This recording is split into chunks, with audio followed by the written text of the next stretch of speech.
할렐루야. 오늘도 이렇게 수요 예배에 참석하신 우리 동산교회 모든 성도님들을 주님의 이름으로 환영하고 또 축복합니다.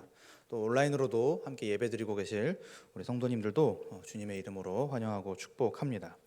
오늘은 갈라디아서 1장 1절부터 10절까지의 말씀을 갖고 다른 복음은 없나니라는 제목으로 함께 말씀을 나누도록 하겠습니다.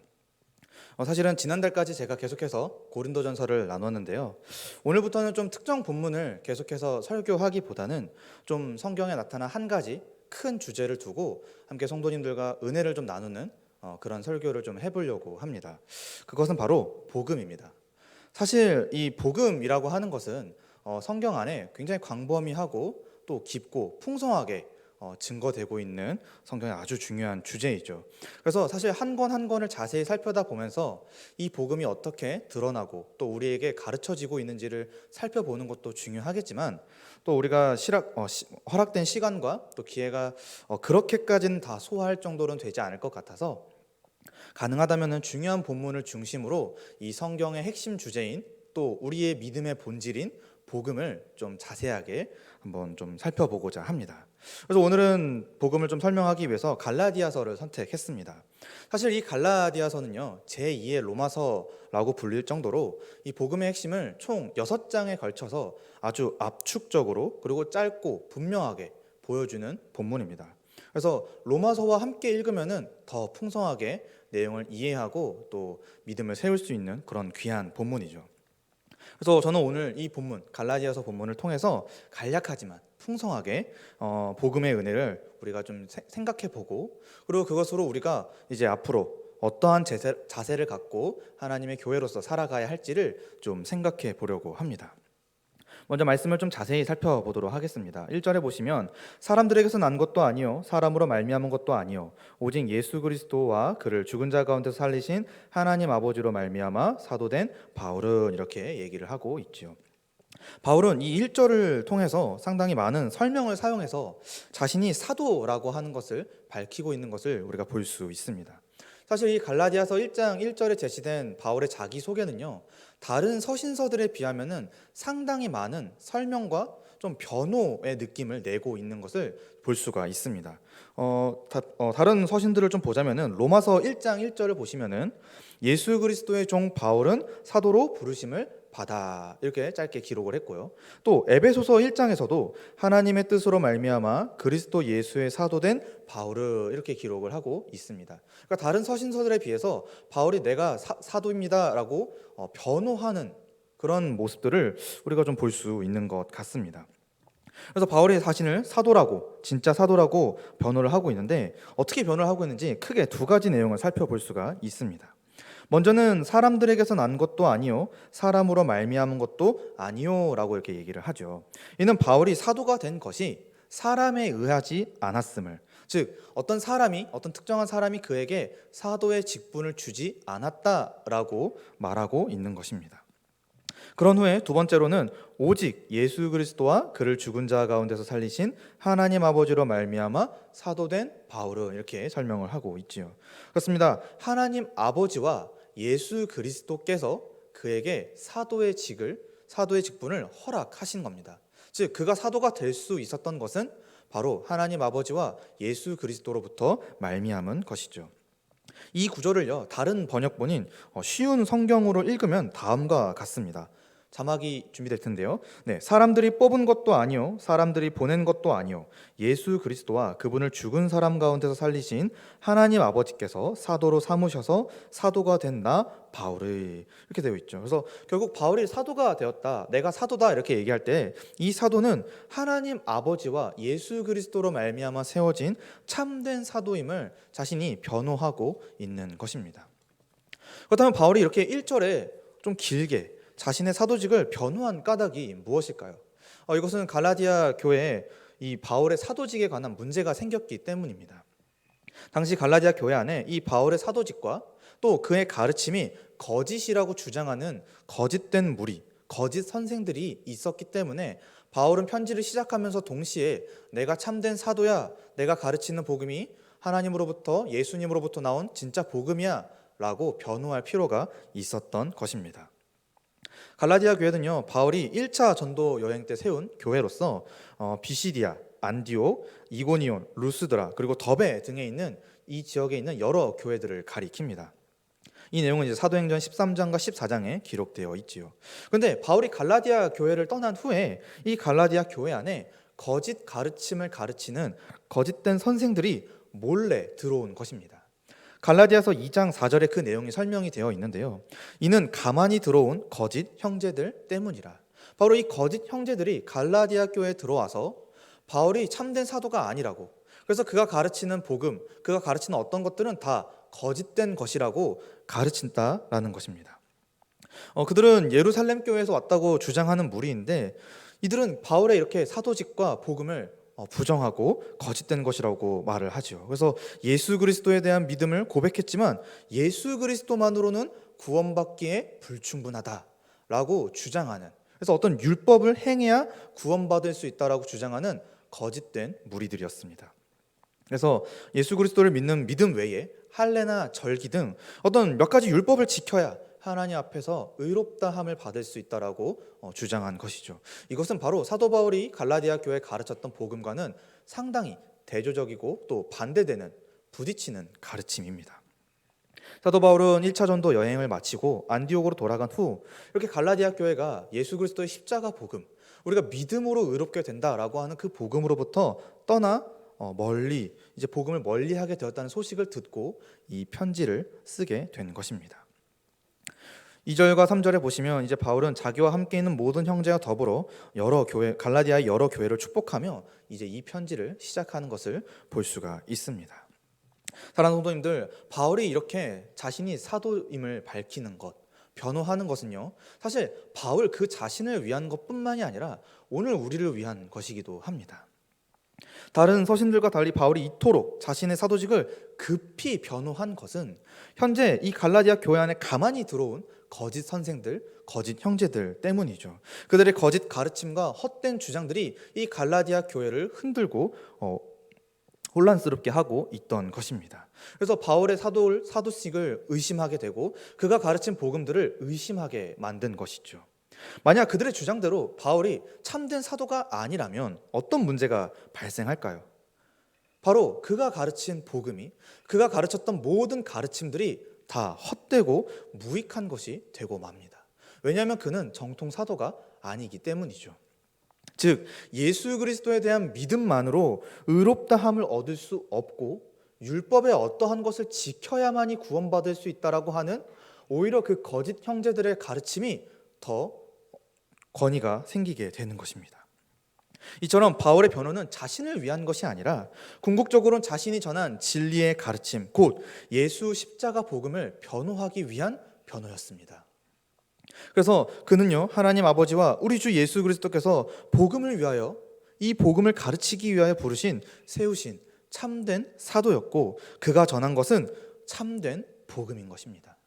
그래서 이 복음은 사람이 만들거나 바울이 만들어내거나 지어낸 것이 아니라 정말 하나님 아버지로부터, 우리 주 예수 그리스도로부터 온 참된 복음이라는 것이죠. 그렇기 때문에 오늘 우리가 이 갈라디아서에 나타난 복음, 또 앞으로 모든 성경에 나타난 이 복음의 메시지들을 우리가 받아들일 수가 있는 것입니다. 왜요? 이 복음이 하나님으로부터 온 것이기 때문입니다. 사람이 만들거나 사람이 교묘하게 조작하지 않은 바로 그 은혜의 복음이 바로 이 성경에 기록되어 있기 때문에 우리는 이 성경을 읽을 때 이 복음을 우리의 복음으로 받아들일 수가 있는 것입니다. 그래서 오늘 이 갈라디아서 본문 역시도 오늘 우리가 받아들여야 할 복음이고 또 바울의 권면인 것입니다. 사랑하는 성도님들, 오늘 우리 주변에도요 이렇게 거짓 형제들, 또 거짓 선생들이 있습니다. 바로 예수 그리스도에 대한 믿음만으로는 구원에 이를 수 없다라고 말하는, 또 주장하는, 그래서 은근히 영향을 주는 그런 거짓된 가르침들이 우리 안에도 아주 교묘하고 조용히 들어와 있습니다. 예수 그리스도에 대한 믿음만으로는 충분하지 않다며 이 십자가 복음에 플러스 알파를 해서 그것을 해야만 구원에 이를 수 있다라고 설명하고 우리를 미혹하는 것이죠. 그래서 어떤 특정한 외적 행위가 동반되어야 구원에 이른다라고 우리가 착각하게 만든다라는 것입니다. 그래서 가장 심각한 것은 성경에 대한 믿음을 무너뜨리는 거죠. 믿음을. 성경에 기록된 내용을 다 믿을 수 있겠는가? 그게 진짜 사실일까? 또 사실 성경은 그런 의미가 아닐지도 몰라라고 하면서 성경에 나타난 은혜의 복음의 내용들을 조금씩 교묘하게 훼손시키는 것들을 우리가 좀 볼 수가 있는 것 같습니다. 그러면서 신비한 경험과 체험 혹은 인간적인 어떤 열심 따위로 구원에 이를 수 있다라고 우리를 속이는 것이죠. 그런 유혹과 도전들이 아주 많이 있는 것 같습니다. 사랑하는 성도님들, 그런 다른 복음들, 그런 거짓된 가르침들에 대해서 우리는 변호하고 적극적으로 대처해야 합니다. 사도 바울처럼 그것이 아주 시급한 문제라는 것을 생각하고 괜찮다 가만히 냅두는 것이 아니라 그러한 다른 가르침들, 거짓된 가르침들이 들려올 때 우리는 적극적으로 변호하고 복음을 수호해야 합니다.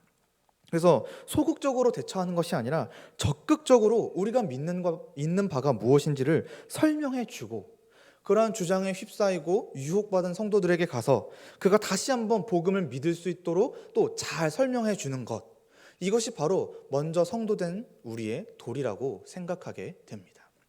그래서 바울의 이런 1절의 모습, 또 전체적으로 자신이 사도임을 변호하는 것을 통해서 우리 역시도 이 복음에 대해 긴급하게 복음을 지키고 수호해야 한다는 것을 좀 생각해 볼 수가 있습니다.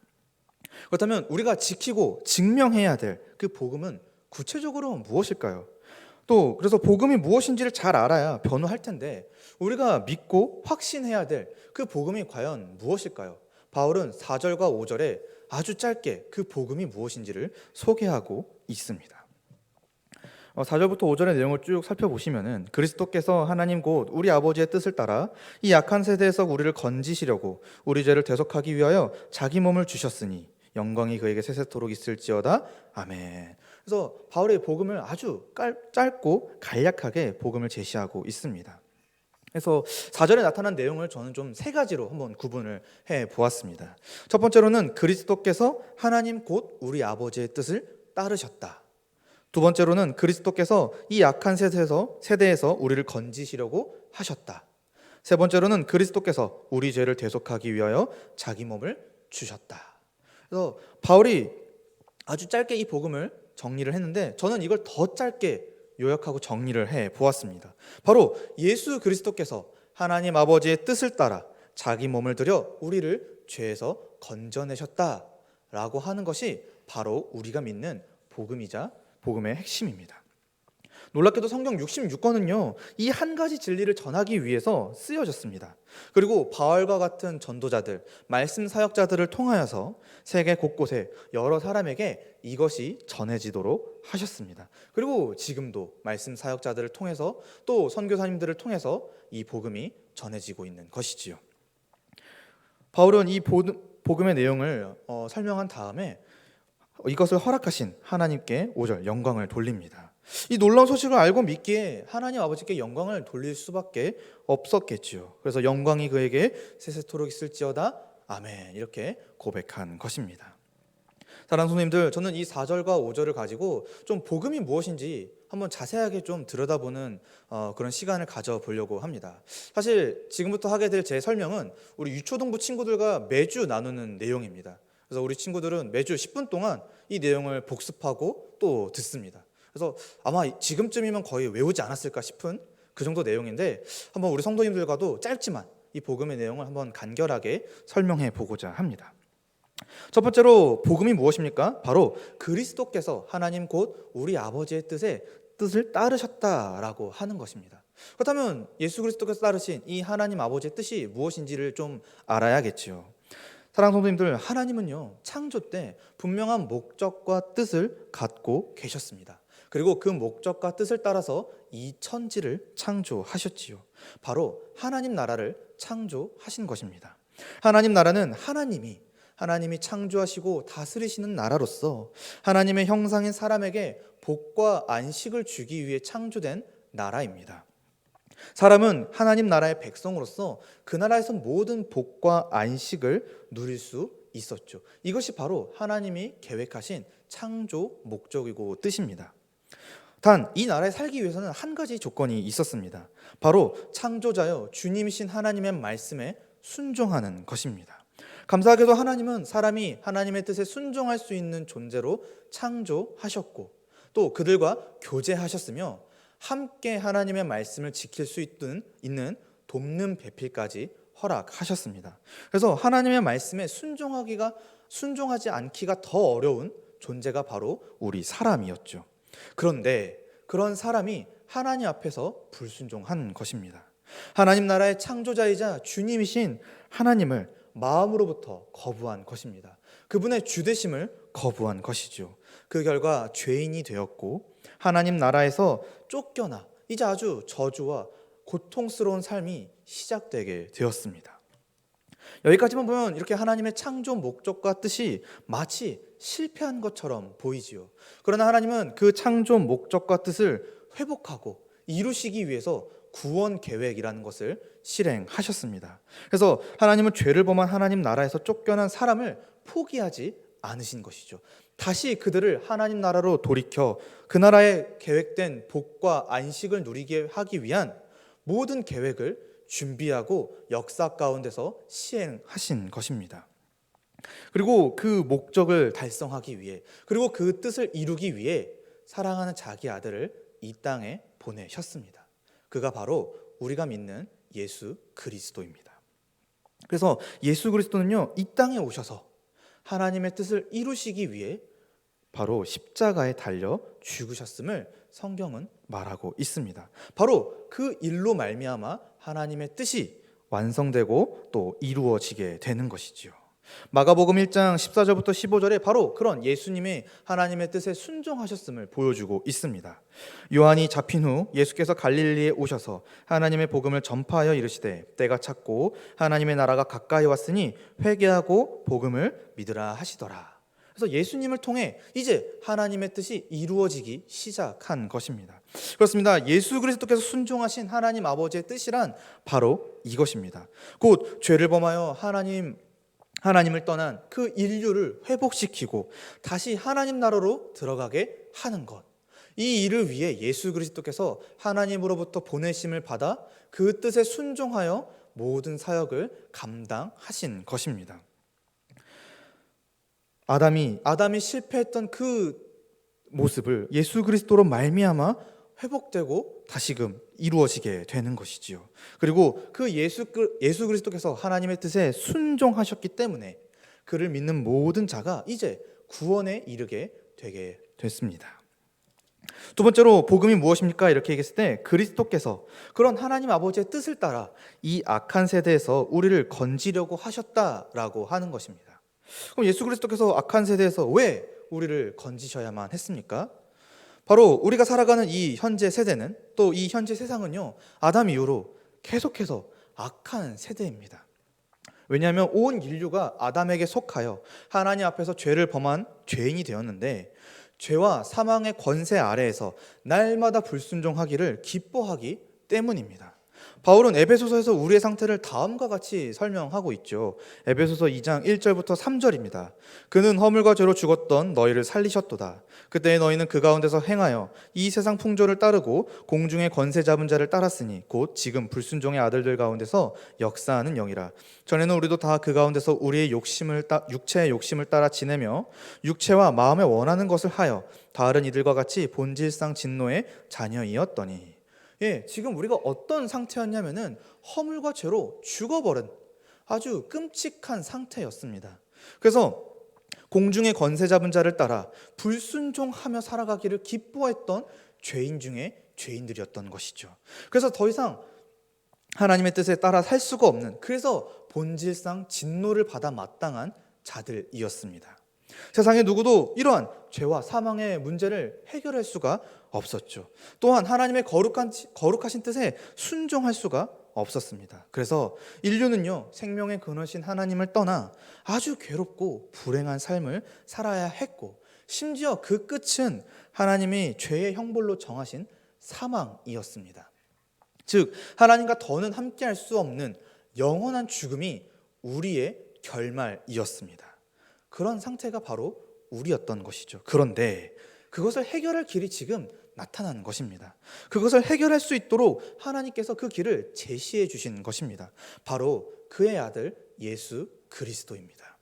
하나님은요, 우리를 죄와 사망에서 건져내시기 위해, 악한 세력의 통치로부터 우리를 건져내시기 위해, 또 바꿔 말하면 우리를 다시 그 창조 때에 하나님 나라로 들어가게 하시기 위해 사랑하는 자기 아들을 우리에게 보내주셨습니다. 하나님의 아들 예수 그리스도를 믿는 자는요, 이제 그래서 죄와 사망의 통치에서 벗어나 주님의 참된 통치에 들어가 창조 때 계획된 모든 복과 안식을 누리게 되는 것입니다. 할렐루야. 그래서 이것이 바로 복음인 것입니다. 골로새서 1장 13절에 이렇게 말씀이 나와 있죠. 그가 우리를 흑암의 권세에서 건져내사 그의 사랑의 아들의 나라로 옮기셨으니, 바로 예수 그리스도로 말미암아 죄와 사망으로 고통받던 우리가 하나님 나라로 들어가게 된 것입니다. 그렇기 때문에 예수 그리스도는, 그리고 그가 행하신 이 모든 복음의 일들은 이 악한 세대에서 우리를 건져내는 유일한 소망이요, 정말 말 그대로 생명인 것입니다. 세 번째로, 왜 복음이 무엇입니까? 그리스도께서 우리 죄를 대속하기 위하여 자기 몸을 주셨다라고 하는 것이 복음입니다.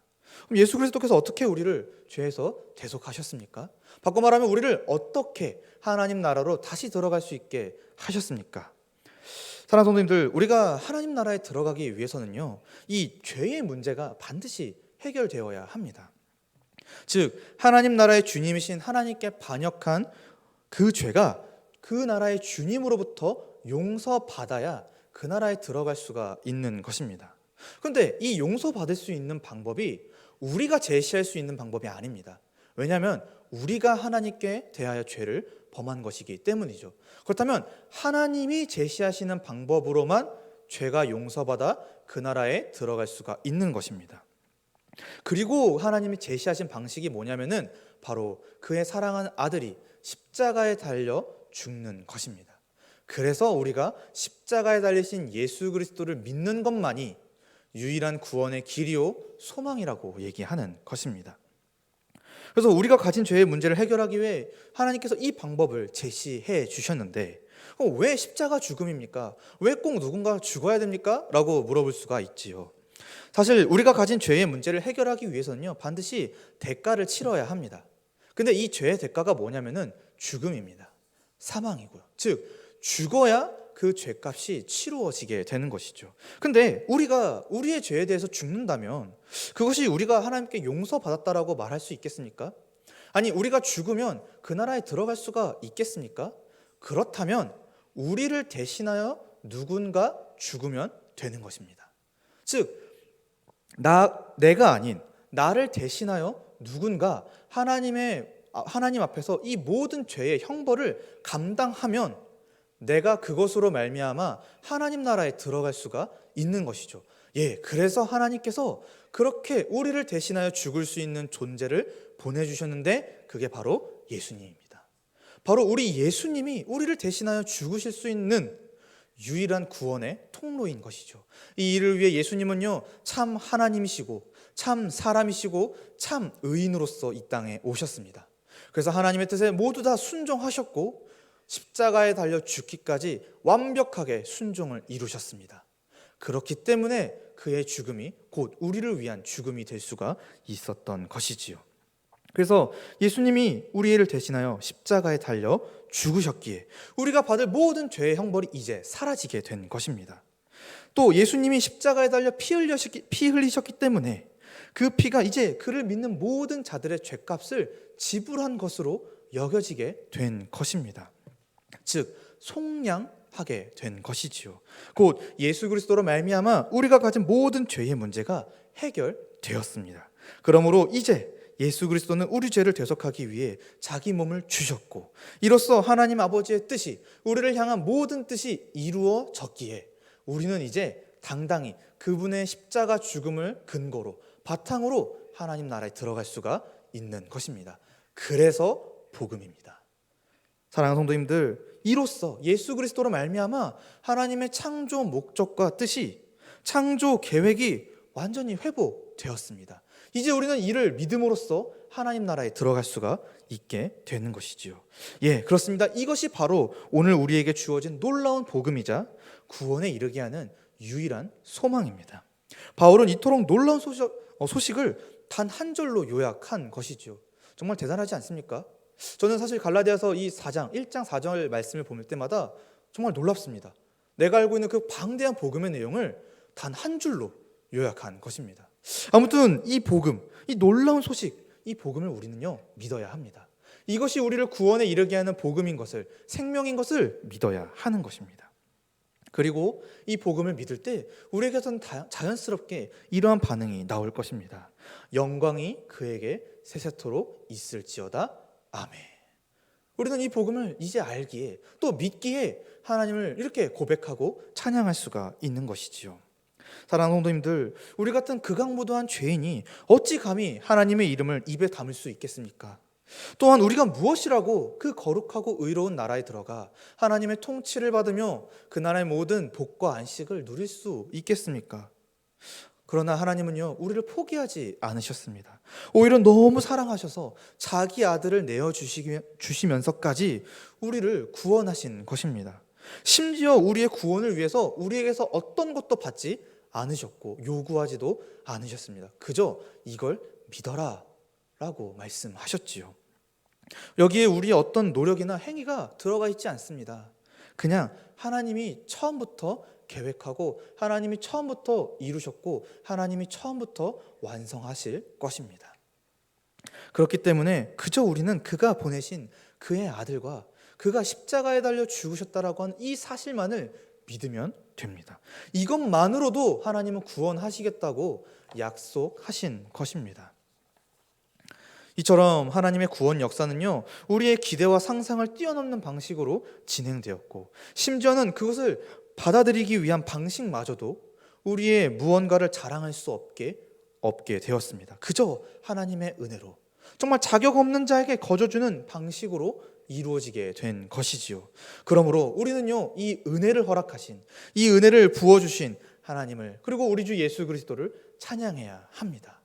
이것이 우리의 고백이고 우리의 삶의 모습이 되어야 할 줄로 믿습니다.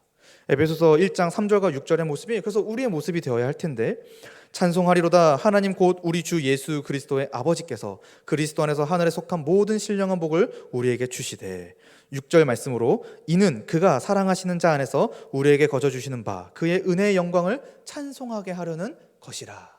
그래서 우리는 이 복음을 들을 때마다 찬송해야 하는 것입니다. 우리는 날마다 이 복음을 기억하며 날마다 하나님을 찬양하고 예배하고 그것으로 기뻐하며 살아가는 것이지요. 이것으로 충분하다 여기며 살아가는 것입니다. 바울은요 이런 복음을 갈라디아 교회에 전했습니다. 그런데 지금 이 갈라디아 교회에 대단히 심각한 문제가 발생한 것입니다. 그것도 이 복음과 관련된 아주 심각한 문제가 발생한 것이죠. 그리고 이 문제는요 오늘 우리가 마주할 수 있는, 또 우리 교회 안에서도 일어날 수 있는 문제이기도 합니다. 그것은 과연 무엇일까요? 바로 다른 복음을 따르는 것입니다. 바울은 속히 다른 복음을 따르는 갈라디아 교회를 이상히 여기며 누구든지 다른 복음을 전하면 저주받을 것이라고 6절부터 말하고 있습니다. 내용을 자세히 살펴보자면은 6절에 보시면 바울은 갈라디아 교회의 이제 문제 상황을 지적하는데, 그들이 그리스도의 은혜로 너희를 부르신 이를 이같이 속히 떠나 다른 복음을 따랐다라는 것입니다. 갈라디아 교회 역시 이 바울이 전한 복음을 듣고 믿음으로써 성도요 교회가 되었지요. 즉 그리스도의 은혜로 하나님께서 그들을 자기 백성으로 부르신 것입니다. 그래서 이미 그들은 그리스도의 십자가로 변화된 존재들이죠. 그런데 그 갈라디아 교회가, 그 은혜를 받은 갈라디아 교회가 받은 은혜를 외면한 채 다른 복음을 따랐다라고 하는 것입니다. 그것도 바울이 표현하기로는 속히 떠났다 이렇게 표현하고 있지요. 여기서 속히라고 번역된 헬라어 단어는요 아주 빠르게 혹은 급히 혹은 그 즉시라는 뜻을 갖고 있습니다. 즉 아주 빠르게 태세 전환하여 바울이 가르쳤던 그 복음이 아닌 다른 복음을 쫓아 살았다라는 것입니다.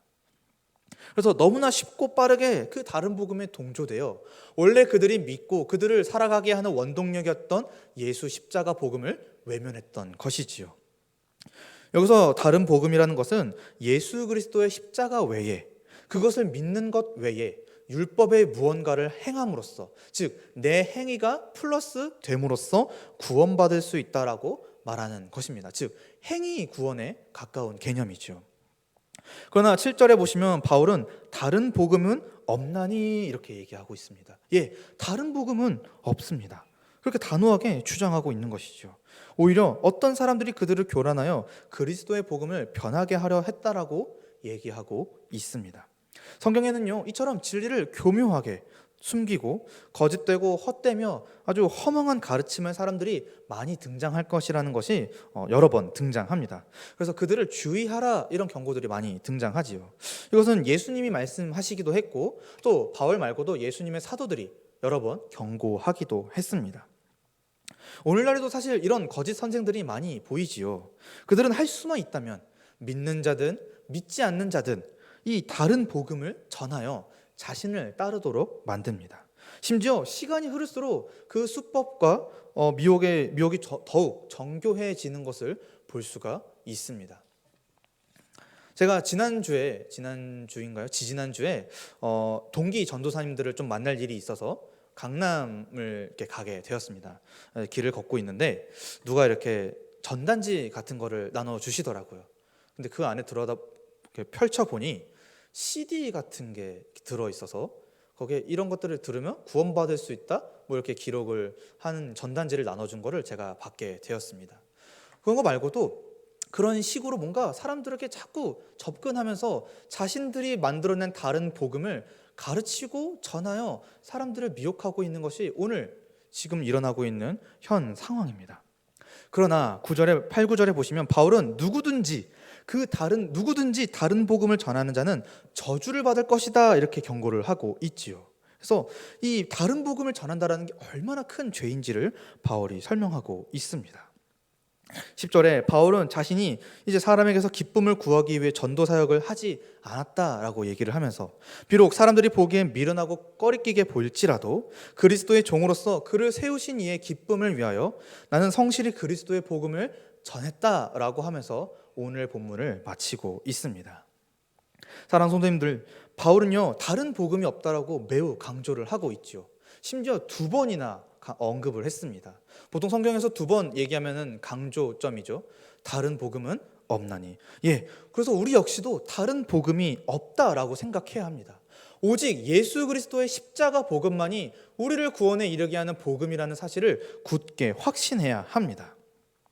우리가 너희에게 전한 복음, 너희가 받은 것, 이런 표현들을 통해서 우리가 믿고 붙잡아야 할 복음은 결국 오직 예수 그리스도의 십자가 복음뿐이죠. 즉 교회는요 사도들이 가르치고 전하고자 했던 이 복음만을 붙들고 살아가야 하는 것입니다. 이 복음으로 우리가 구원받는다라는 것을 믿어야 하는 것이죠.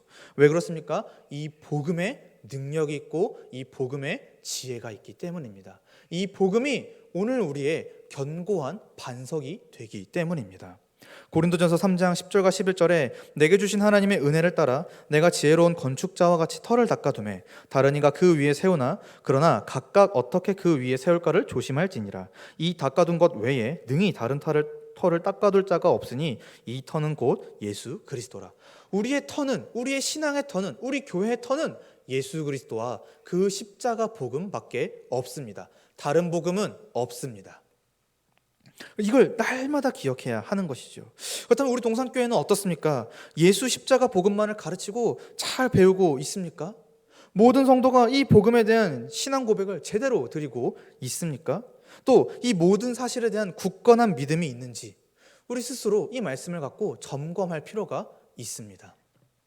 그저 예배 드린다고, 그저 정해진 시간마다 뭔가 활동을 하거나 양육을 배운다고 해서 괜찮은 것이 아니라 얼마든지 우리도 다른 복음에 유혹되어 속히 복음을 떠날 수 있다는 사실을 염두에 두고 듣고 배우는 말씀을 따라 자기 자신과 믿음을 날마다 그리고 철저하게 점검하고 있어야 한다는 것입니다.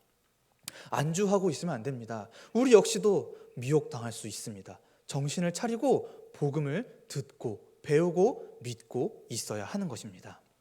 그러므로 우리 동산교회 모든 성도님들은요 이 수요 예배 시간뿐만이 아니라 모든 예배 시간과 양육 시간 가운데에 매일 말씀과 기도로 자신을 연단하여 하나님이 기뻐하시는 그런 믿음의 사람들로 거듭나기를 주님의 이름으로 축복합니다.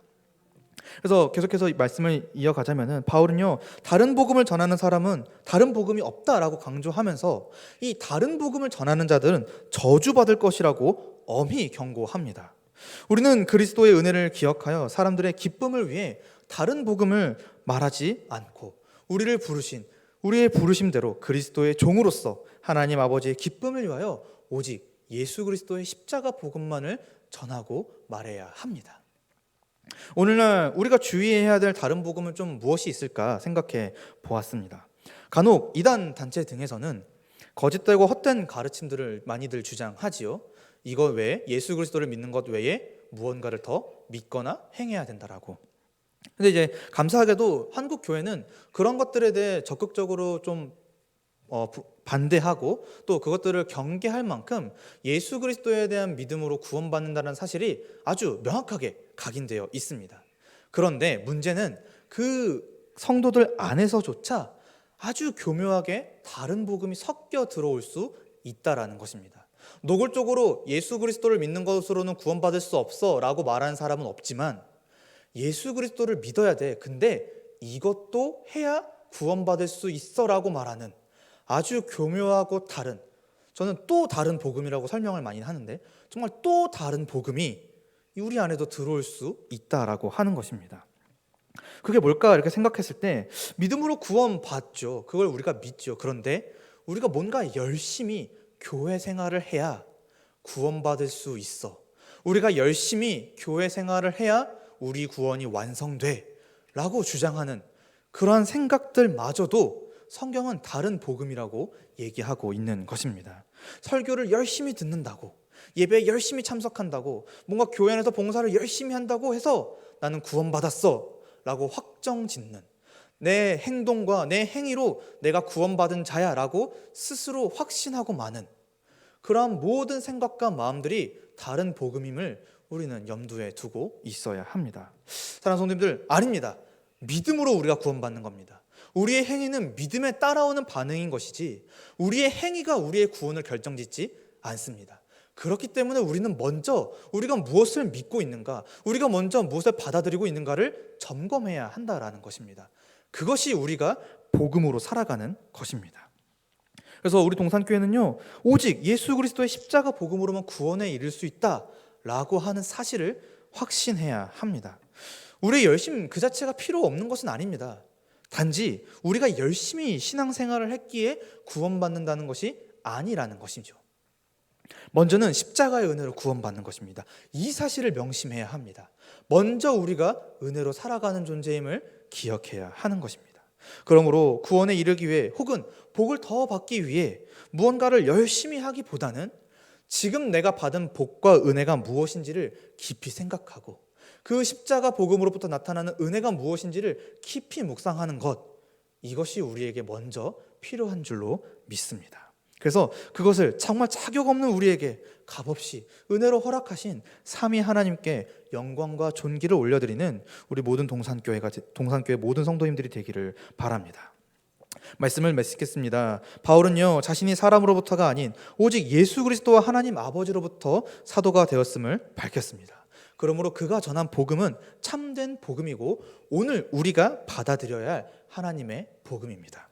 바울이 전한 복음은 무엇이죠? 바로 예수 십자가 복음입니다. 곧 예수 그리스도께서 하나님 아버지의 뜻을 따라 우리를 이 악한 세대에서 구원하시기 위해 자기 몸을 내어주셨다라고 하는, 그래서 그 결과 우리가 하나님 나라에 다시 들어갈 수 있게 되었다라고 하는 아주 기쁜 소식이죠. 바울이 전한 이 복음 외에는요, 우리가 받아들이고 믿을 복음은 없습니다. 이것이 복음입니다. 바꿔 말하면 예수 십자가 복음만이 우리를 구원에 이르게 한다는 사실을 우리는 명심해야 합니다. 그래서 누구도 다른 복음을 전해서는 안 됩니다. 누구도 다른 것으로 복음을 훼손하거나 망가뜨려서는 안 됩니다. 이 복음만을 전하시고 믿으셔야 하는 것입니다. 따라서 이번 한 주 동안 우리를 구원하게 하는 이 참된 복음인 예수 십자가 복음만을 기억하고 확신하며 자랑하는 우리 동산교회가 되기를 주님의 이름으로 축복합니다. 기도하겠습니다. 하나님 아버지, 오늘 우리가 이렇게 함께 예배를 드리며 하나님의 말씀을 듣게 해주신 것을 감사드립니다. 갈라디아서 말씀을 통해 다른 복음이 없음을 오직 예수 십자가 복음으로 구원에 이를 수 있게 해주신 것을 다시 한번 우리 마음과 머리에 새기기를 원합니다. 하나님이 허락하신 이 은혜의 복음만을 믿고 의지하며 살아가는 우리 동산교회가 되게 하옵소서. 감사드리며 예수님의 이름으로 기도합니다.